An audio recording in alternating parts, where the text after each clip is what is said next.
नमस्कार, स्वागत है आप सभी का फास्ट न्यूज इंडिया में। मैं आप सबके साथ नीतू सिंह। आइए आज की तमाम बड़ी खबरों की तरफ रुख करते हैं। पत्नी ने प्रेमी संग मिलकर की पति की पिटाई। जी हां, अमेठी से बड़ी खबर आ रही है, जहां पत्नी के अवैध प्रेम प्रसंग में पति को दखल देना पड़ा महंगा।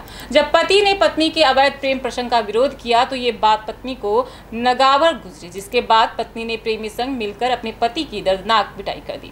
पिटाई से घायल पति ने संबंधित थाने पहुंचकर पत्नी और उसके प्रेमी के विरुद्ध तहरीर दी है। वहीं 24 घंटा बीत जाने के बाद भी नहीं दर्ज हो सका मुकदमा। पीड़ित का सहयोगी भी पिटाई में लहूलुहान है, लेकिन पुलिस ने बैठाया थाने पर। घायल पति ने लगाया पुलिस पर सुनवाई नहीं करने का आरोप। कमरौली थाना क्षेत्र रोड नंबर 4 पर देर शाम की घटना के बाद भी पुलिस ने दर्ज नहीं किया मुकदमा। पीड़ित साथ आए घायल युवक भी बैठाए थाने में।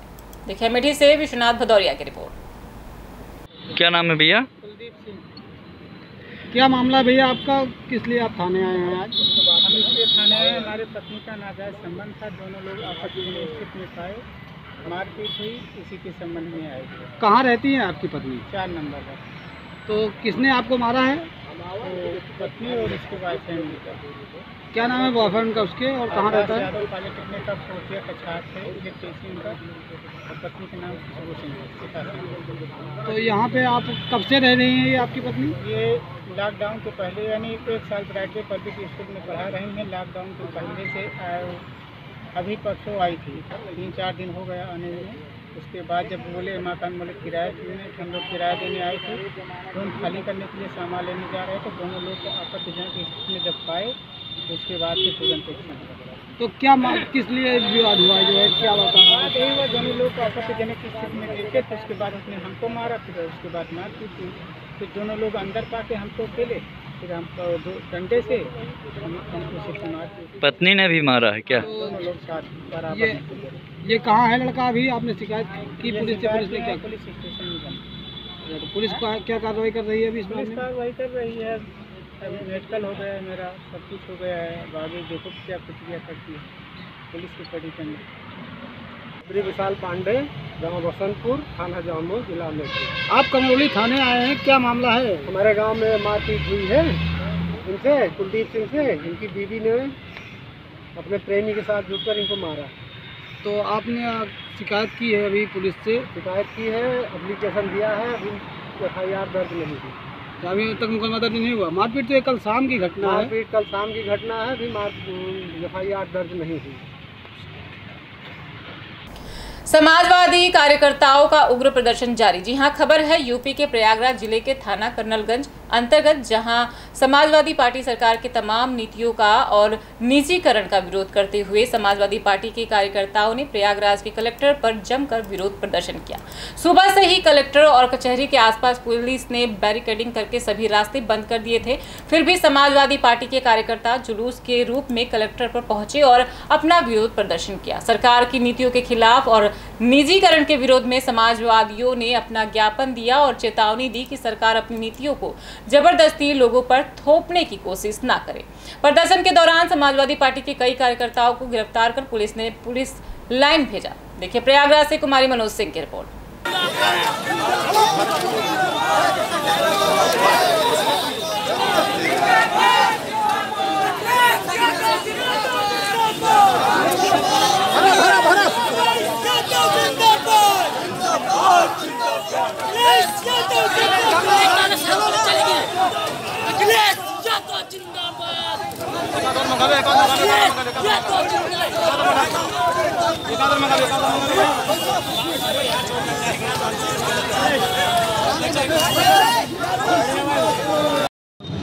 आज समाजवादी पार्टी के यूथ संगठनों का धरना प्रदर्शन, विरोध प्रदर्शन था, जिनके कार्यक्रम में था कि यहाँ पे आके ज्ञापन देने का। ये लोग यहाँ पे ज्ञापन लेके आए कलेक्ट्रेट पर। ADM सिटी साहब मनोज स्वयं यहाँ पे थे ज्ञापन के लिए। फिर इन्होंने कहा कि नहीं, हमारी गिरफ्तारी करिए, अदरवाइज पूरे लोगों को अंदर जाने दीजिए, क्योंकि आप समझ रहे हैं पूरे लोगों को अंदर जाने देना, वहाँ पे तमाम वायलेशन होता है, कार्यालय हुए।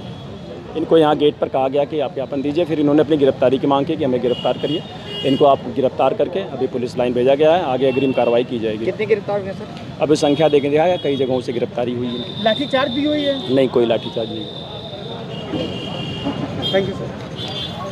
किस तरह का प्रोटेस्ट है, क्या करें आप?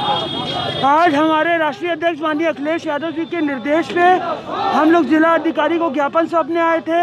उत्तर प्रदेश में जो छात्रों का दमन किया जा रहा है, महिलाओं के साथ रेप हो रहा है और जो लॉ ऑर्डर ध्वस्त हो चुका है उसके खिलाफ, लेकिन रास्ते में हमारे ऊपर लाठीचार्ज किया गया, हमारे साथियों को गिरफ्तार किया गया और अभी भी हमको गिरफ्तारी और लाठीचार्ज की धमकी दी जा रही है और डीएम साहब से मिलने नहीं दे रहे हैं। कितने साथी गिरफ्तार हुए हैं आपके? 20 से 25 साथी गिरफ्तार हुए हैं और अभी भी हम लोग लड़ रहे हैं और गिरफ्तार हो चाहे लाठीचार्ज हो, हम लोग डीएम को ज्ञापन दे के रहेंगे। अदील हमजा, पूर्व उपाध्यक्ष छात्र संघ इलाहाबाद विश्वविद्यालय इलाहाबाद। आधार कार्ड संशोधन में हो रही है बड़ी समस्या। जी हां, यूपी के जौनपुर जिले के खुटहन थाना क्षेत्र के यूनियन बैंक खुटहन में आधार कार्ड बनाने व संशोधन का काम किया जाता है। जानकारी के अनुसार रोजाना सिर्फ 20 लोगों का आधार बनाने का आवेदन स्वीकार किया जाता है, लेकिन वहां सैकड़ों की संख्या में भीड़ इकट्ठा हो जाता है और जहां सोशल डिस्टेंसिंग का पालन नहीं हो पाता।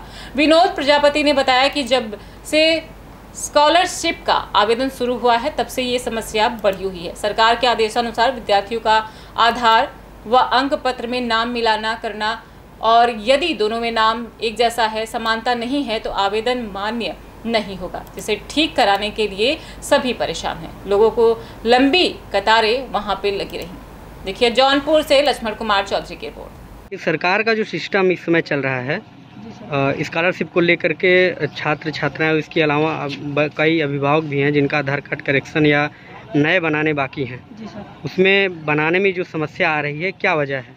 समस्या सर ये आ रही, जैसे स्कैन भी करना होता है, एक दिन में 20 बन पाता है और संख्या यहाँ 250-200 की संख्या हो जाती है। बीच में लॉकडाउन वाला भी फार्म पड़ा है, 1 महीने से मशीन बिगड़ गई थी, वो भी रजिस्टर्ड होने में 1.5 महीना लगभग लगा, वो भी फार्म पड़ा है। एडजस्ट करने में बहुत समस्या आ रही है सर। क्या आपको सुरक्षा मिल पा रही है यहाँ पे? सुरक्षा मिल पा रही है, लेकिन अब जनता तो परेशान हो ही रही है, हम भी परेशान हो रहे हैं। बनाते वक्त कोई कुछ पूछता है, कोई कुछ, स्पेलिंग में भी मिस्टेक मुझसे हो जाता है, इधर जबरदस्ती पूछने लगते हैं। अगर जब तक उनकी आंखों में आंखें डालकर बात न करो, उनको संतोष नहीं होता है और कम बन पाता है।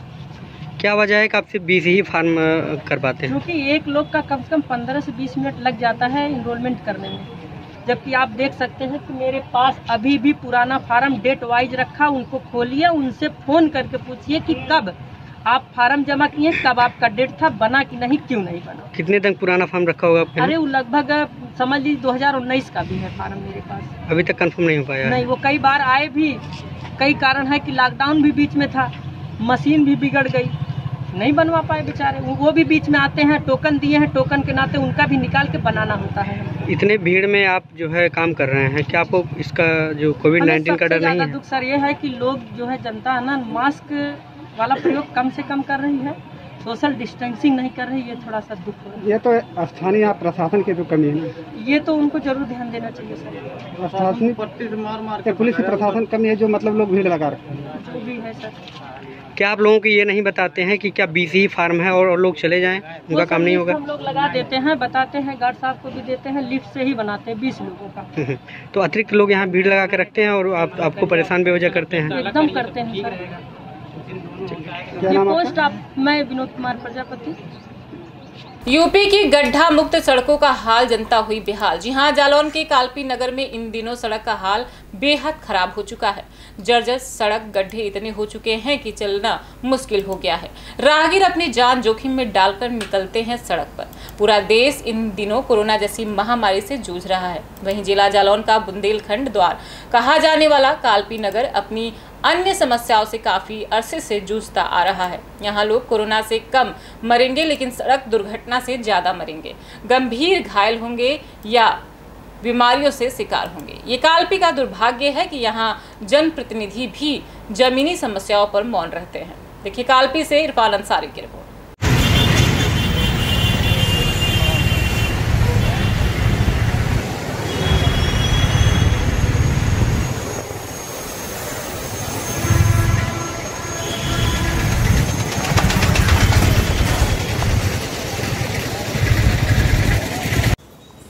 जैसे नगर में एक समस्या चल रही है आजकल रोड की, गड्ढे हैं बहुत ज़्यादा। इन गड्ढों पे रोज़ कोई ना कोई हादसा होता है, कोई ना कोई गिरता है बाइक से, कहीं ट्रक पलट जाता है, कहीं गाड़ियाँ पलट जाती हैं, कोई जाम घंटों लगा रहता है। इस पर आप क्या कहना चाहते हैं और आपकी क्या मांग है?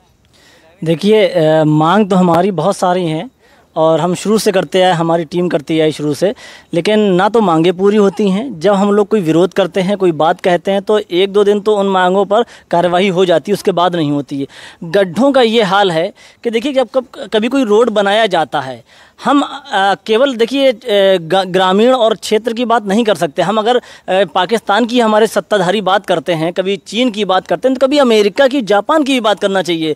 जापान में सुनामी जैसी तबाही आने के बाद 1 हफ्ते के अंदर टूटा हुआ ब्रिज चालू कर देते हैं, लेकिन यहाँ ब्रिज बन रहा है 1-1.5-2 साल से, लेकिन आसपास जो गड्ढे हैं वहाँ गड्ढों में हादसे होते हैं। ट्रक क्यों ओवरलोड गाड़ियाँ निकलती हैं, ट्रक उसकी अगर टायर फटता है, आप यकीन मानिए कई लोग लहूलुहान हो चुके हैं उन गिट्टियों से निकले हुए। इतनी बुरे हाल हैं गड्ढों के। जब तक कोई हादसा नहीं होता है ना, तब तक जो है प्रशासन जागता नहीं है और ना बनाने वाली कंपनी जागती है। अब समाज सेवी लगे रहते हैं, हम लोग लगे रहते हैं, आवाज़ उठाते रहते हैं, तो उस पर थोड़ा थोड़ा काम होता रहता है। जैसे गड्ढों पे ना तो कोई गड्ढे भरे जाते हैं, भरते भी हैं तो गारा डाल दिया जाता है, जो गर्दा अगर सूख जाती है तो गर्दा उड़ती है, लोग उससे बीमार हो रहे हैं। तो ऐसी समस्या के लिए आपने कभी किसी से कोई कंप्लेन वगैरह की है? जी, ये आपने इसको देखा, आपने इस मुद्दे को उठाया, ये अच्छी बात है और मैं आपका शुक्रगुजार हूँ। देखिए, इसका मुद्दा उठाया भी गया, कंप्लेन भी की गई। गड्ढों को केवल पूरना नहीं चाहिए। हम लोगों ने एक कंप्लेन की थी, अगर गड्ढे हुए हैं तो उसको बराबर करना चाहिए, उस पर आप मसाला भरिए, क्योंकि देखिए 1-2 गाड़ियाँ नहीं चल रही हैं और हल्की गाड़ियाँ नहीं चल रही हैं, ट्रक चलते हैं ओवरलोडेड, तो वहाँ पे कम से कम मसाला भरना चाहिए ताकि गाड़ियाँ आराम से निकल सकें। इतने गड्ढे हैं कि उसमें आप गड्ढों पर डाल देते हो मिट्टी, उसके बाद जब उस पर ट्रक चलते हैं, निकलते हैं, तो इतनी धूल उड़ती है। जब आप कभी वीडियो बनाइए तो दिन में ऐसा लगता है कि ये जनवरी की कोहरा छाया हुआ सा कोहरा दिखता है। और घरों के अंदर ये हाल है कि लोग बीमार हो चुके हैं, दमे के मरीज हो रहे हैं, और ना केवल बूढ़े, बच्चे और नौजवान मरीज हो रहे हैं। तो कहने का मतलब अगर लोग कोरोना से परेशान नहीं है तो लेकिन ये गर्दा से जरूर परेशान है। बाद में मारेगा, ये धूल गर्दा पहले मार देगी, मैं आपको बता रहा हूँ। मेरी शुभकामनाएं हैं कि लोग हमारे क्षेत्र के और न केवल देश के सब जगह खुशहाल रहें और स्वस्थ रहें। जैसा कि ये ऐतिहासिक नगरी है कालपी, यहाँ का मुख्य द्वार बुंदेलखंड द्वार भी कहा जाता है कालपी को। इस पर आपकी क्या राय है? अगर मुख्य द्वार ही इतना खराब निकलता है, यहाँ से सबसे ज़्यादा मुरम और खदान वगैरह भी सबसे ज़्यादा बुंदेलखंड में ही है, खनिज भी सबसे ज़्यादा बुंदेलखंड से ही निकलता है, पैसा भी सबसे ज़्यादा राजस्व बुंदेलखंड से बढ़ता है। जब बुंदेलखंड द्वार ही सबसे ज़्यादा खराब है तो ऐसे बुंदेलखंड कैसे तरक्की कर पाएगा? सर, जब तरक्की देश नहीं कर पा रहा, हमारा बुंदेलखंड क्या करेगा? जब नेता ही अच्छे नहीं मिलेंगे क्षेत्र को, तरक्की क्या करेगा? ईमानदारी, देखिए ईमानदारी बड़ी चीज़ होती है। अगर एक दुकानदार, एक कंपनी वाला ईमानदारी से जब अपनी दुकान या कंपनी चलाता है तो उसकी तरक्की करती है कंपनी, दुकान।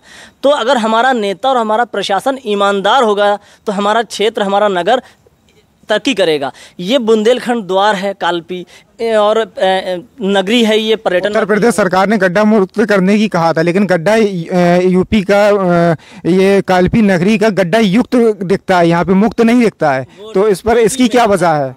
जी देखिए, मुख्यमंत्री जी ने टीवी में कहा था गड्ढा मुक्त, लेकिन टीवी के बाहर अगर आप आ जाएंगे तो असल दुनिया में कालपी, आप मेन रोड पे जाइए, चौराहे पे जाइए, तो वहाँ पे आप गड्ढे मिलेंगे।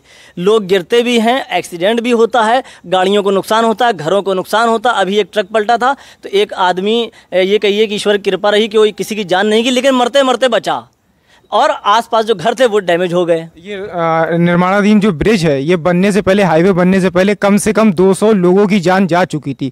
ये इतने अरसे तक रोका क्यों रहा? इसकी क्या वजह रही? ये आपने सही सुना है, और आपने इसका मुद्दा उठाया। देखिए, इसकी ये लापरवाही कंपनी की ज़्यादा रही। जो पिछली सरकारें रहीं उन्होंने भी कोशिश की थी इसको बनाने के लिए, लेकिन कंपनी क्या कर रही थी, जो आसपास घर हैं हमारे कालपी में, तो हाईवे किनारे उनको मुआवजा नहीं दे रही। सरकारों ने हस्तक्षेप नहीं किया इसमें?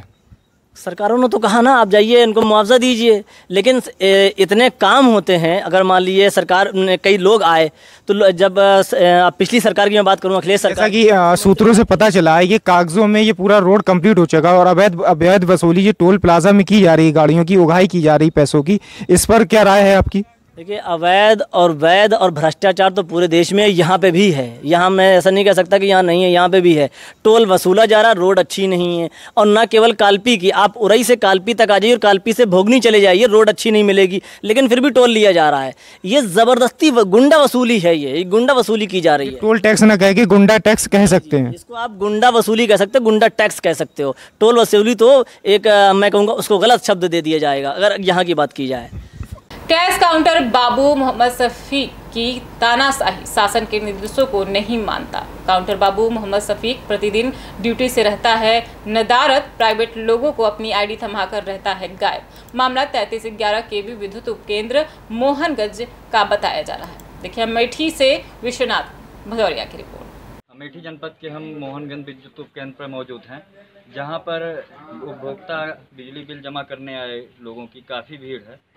जैसा कि देखा जा रहा है, यहाँ पर जो प्राइवेट तौर पर यहाँ पर कैश काउंटर पर इस्लाम जी बैठे हुए हैं, जिनसे बात करने का प्रयास किया गया, उन्होंने भी बात करने से मना कर दिया। जिसकी यहाँ पर ड्यूटी है शफीक अहमद, यहाँ पर अस्थाई ड्यूटी है उनकी, वो इस काउंटर पर नहीं मौजूद है। ये वही काउंटर है, कैश काउंटर, कैमरे से एक बार दिखाइएगा, ये वही काउंटर है, ये कैश काउंटर जहाँ पर इस्लाम जी बैठे हुए हैं। इससे संबंधित अवर अभियंता ASK कन्नौजिया से बात करना चाहा तो उन्होंने भी इससे बोलने से साफ इनकार कर दिया। अमेठी से फास्ट न्यूज़ के लिए विश्वनाथ भदौरिया। ये थे अभी के कुछ खास खबरों के लिए बने रहिए फास्ट न्यूज़ इंडिया के साथ। तब तक के लिए मुझे दीजिए इजाजत। धन्यवाद।